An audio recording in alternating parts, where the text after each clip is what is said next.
So maybe there does need to be a rematch. I mean, obviously, I can beat him again. So maybe there does need to be a rematch. I mean, obviously, I can beat him again.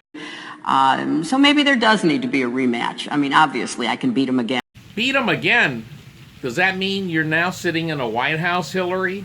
Of course not. Just another delusion. But that clip was from yesterday in an interview on PBS with Judy Woodruff. And I'm telling you, that's telling me, and it's telling a lot of other people, that she's running again. Hillary is going to be running again. And the big question now is when? When? Okay, I'm going to narrow it down to one day. One day. It's obviously next week is the Democrat debate, so it's not going to be before then because she don't want to steal the thunder from that. So I'm telling you, it's going to be between next week's debate and the November Democrat debate. So what comes in between those two debates? Halloween! I'm running! Trick or treat! No, it's not going to be Halloween. But there's another day. Very significant day for Hillary. Just 5 days before Halloween. It's her birthday on October 26th. That's the perfect day for her to announce that she's running officially in 2020. Now, I'm not the only one that has this thought about her what she said to Judy Woodruff that she is going to be running. Another person was this morning on the Steve Kane radio show. The co-host Brian Craig also had the same thought about that clip. But before he talked about that clip, he had an incredible analysis, something I hadn't thought of, about the whistleblower. Because whistleblower number one, with the secondhand, we'll call him secondhand whistleblower, it turned out that he was a Democrat that had strong ties to a 2020 candidate. But which candidate would that be? Well, let's watch Brian's great analysis of it. And, oh, by the way, as a reminder, if you guys like this, what Brian has to say, you could watch him, or you can rather listen to him. You can watch him on YouTube, but you can listen to him on 1470 WWNN, and you could listen to him via iHeartRadio or over Alexa.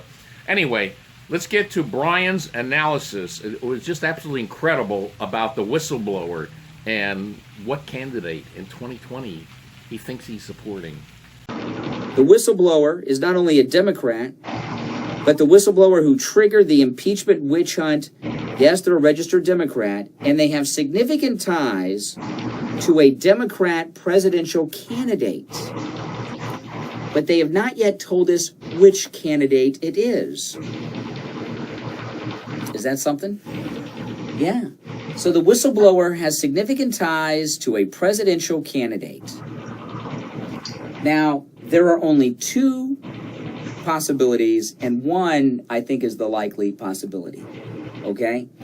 It's not Warren, Bernie Sanders, Cory Booker, Kamala Harris, Tulsi Gabbard, or any of these third-rate losers. There's only two possible people that could have a connection to this whistleblower, because we know the whistleblower comes from the intelligence community. There are two candidates, two Democrat candidates that this whistleblower could have a connection to. Joe Biden, okay, is one. But the whistleblower has a whole discussion going on about the crimes of Joe Biden. So we got to take him off the suspect list. There's no way that this is a Biden guy. If it was a Biden guy, they've destroyed Biden, right? And the only other possibility of a Democrat presidential candidate or nominee or someone who's running, I should say, that has these kinds of connections, it can't be Biden because the whistleblowers destroyed Biden. This whole thing about Hunter Biden and the crimes of Joe Biden came out because of the whistleblower. I mean, we knew about it, but it became an issue that everyone was talking about because of that. That leaves only Hillary Clinton, right?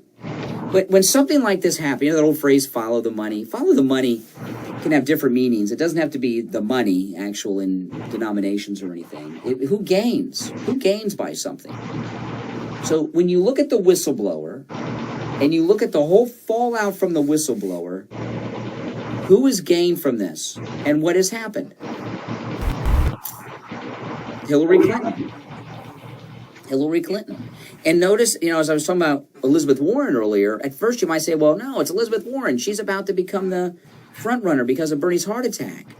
There's information coming out every day to discredit Elizabeth Warren. So it's not her.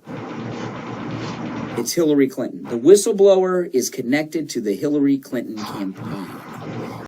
Wow. That was stunning. I don't believe anybody else connected Hillary to that whistleblower yet. I think Brian was the first one. And now watch Brian's analysis of that brief clip of Hillary from PBS yesterday and why it is significant and how she's using it. And Hillary Clinton just so happens to be doing interviews now.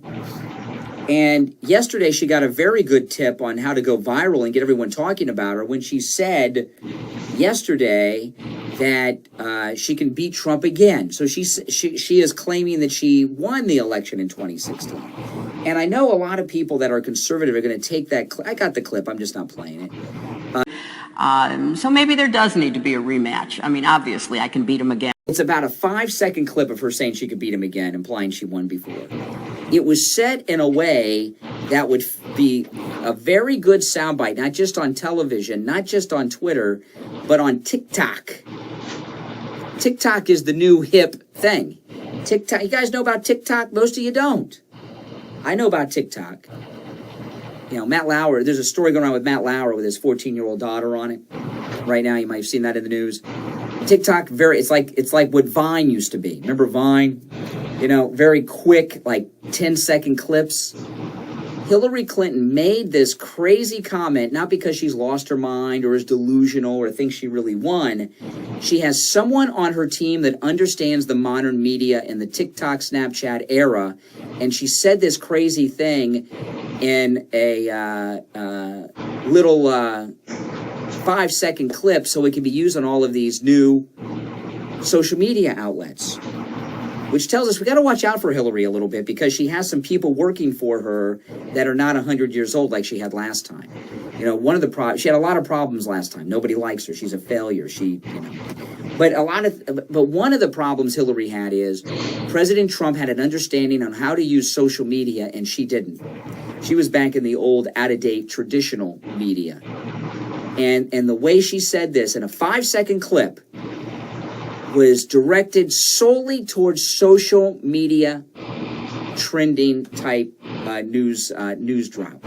So she's got some very clever people working for her right now, Hillary Clinton. I'm not saying Hillary Clinton is going to beat Trump, okay? But I am telling you that she has a better team of media advisors with her now.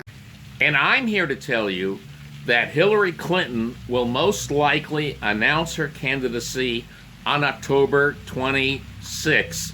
Happy birthday, Hillary!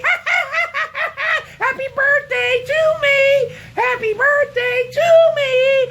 Happy birthday, happy birthday! I'm running for the presidency!